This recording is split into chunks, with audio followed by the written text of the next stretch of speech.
Alright mga par, so bali nandito tayo sa may Isidro mga par. Bali pupunta tayo ng Mount Parawagan dito sa may Montalban, Rizal. Pala tayo sa Eastwood mga par. Bali pupunta tayo ng Mount Parawagan. Ngayon libre yung araw natin para pumunta ng bundok. So mamumundok tayo ngayon. So wala pa tayong idea kung ano ba yung itsura doon sa itaas ng Mount Parawagan. Pero marami kasi nagtatag at nagko-comment at nag-mention. Subukan ko raw umakyat ng Mount Parawagan. Dala natin ngayon ay si Bullet, yung ADB 160 natin mga par. Sana kayanin natin umakyat doon kahit merong rough road, tapos merong maputi. At welcome San Isidro. Ang laki ng San Isidro, no? O yun, no? Phase 2 Eastwood Residence mga par. Ayan, dire-diretso lang tayo dito papunta ng Mount Parawagan mga par. Mga par, bali andito na tayo sa may papunta ng Wawa Dam. Hindi ko alam kung anong lugar na to, pero nakikita ko yung bundok na to. Aakyatin natin yan papuntang Mount Parawagan mga par. Hindi tayo pupunta ng Wawa Dam, baga mamumundok muna tayo. Wow, daming resort dito. Wow, ganda yung klima rito, malamig mga par. Tapos ayan, masarap yung hangin. Oh, diba? Old Wawa Dam, ayan o nakalagay, Old Wawa Dam, Sitio Wawa, Barangay Rodriguez, Rizal. Ancho Luisito, shoutout. Pita tayo sa Wawa Dam, pero hindi tayo mag-Wawa Dam mga par. Pag dumiretso tayo dyan, Wawa Dam yan mga par. Diyan, pag dumiretso tayo dyan, Wawa Dam yan. So dito tayo, kakanan tayo dito. Papunta na ang Mount Parawagan. Diretso lang tayo, pataas. So pataas na to eh. So gagawin muna natin is natin yung HSTC. Dahil pataas tayo eh. Ayan. So pataas na tayo mga par. Punta na ang Mount Parawagan. Let's go! Woo! Ahonan to. Hindi pa tayo nagpagas, 4 bar na lang. Pero sana kayanin at abutin.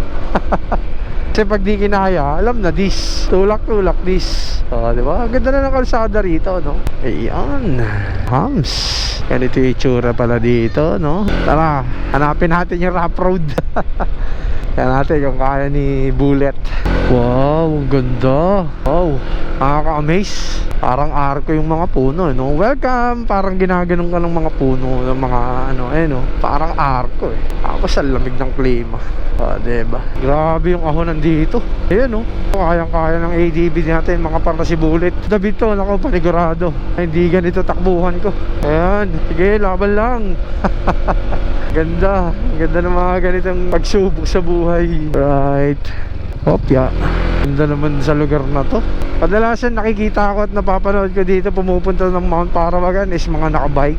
Pa ako nakitang nakamotor na umakyat dito, which is meron nakikita na mga pantra pero mga scooter. Pa ako nakita eh. Kadalasan mountain bike tsaka yung mga pantra. Ayun yung mga sasakyan na 4x4. Ayan. Ayan oh. Bantay dito, MSD checkpoint. Ayan. Akyat. Sakit, akit lang. Kung saan yung pinakatuktok, doon tayo aakyat. Wow. Wow. J-Wix Peak. Wow, pataas na tayo mga par. Wow, ganda. Kaya mo pa ba? Actually, ang bigat na nito ni Bullet mga par. Kasi kinabitan natin siya ng side pannier box, tapos top box. Well, di na natin yan iisipin kung mabigat si Bullet. Pero ito, ang ganda dito. Ayan o. Woo! Sobrang ganda dito. Ang taas. Taas. Wow. Wow, nakaka-amaze naman. Yes, ang taas. Oh, grabe. May paahon. Nakakatakot to pababa siguro. Ala, patay ka. Eto na. Medyo parang putik-putik na dito. Wow, ang ganda ng tulay papunta doon sa may bahay. Ano ba yun? Staycation ba yun? Yan na, sinasabi ko.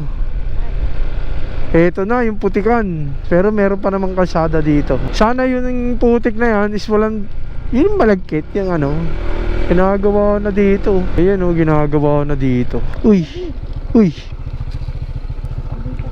uy, hindi pa tapos. Okay lang, basta hindi siya basa. Ayan o.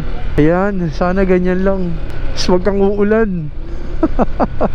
Pag umulan, yari na. Talagang inaayos na dito mga par. Ayan o. Dahil meron na talagang tinatambak sila rito. Siyempre pagkatambak nyan, lagyan ng bakal, sisementohin. Yung nadaanan natin, ganda na ng pagkasemente. Ayan o, wow, ang ganda naman dito. Ayan o, may fish pan sa baba o. Ang ganda naman. Ayun o, pwedeng tumambay dun o. May mga tambayan dun, mga picnic mga par. So dito tayo sa may papunta ng Mount Parawagan. Hindi ko alam kung anong barangay na to. to? Wala akong idea. Ano ito yung itsura dito?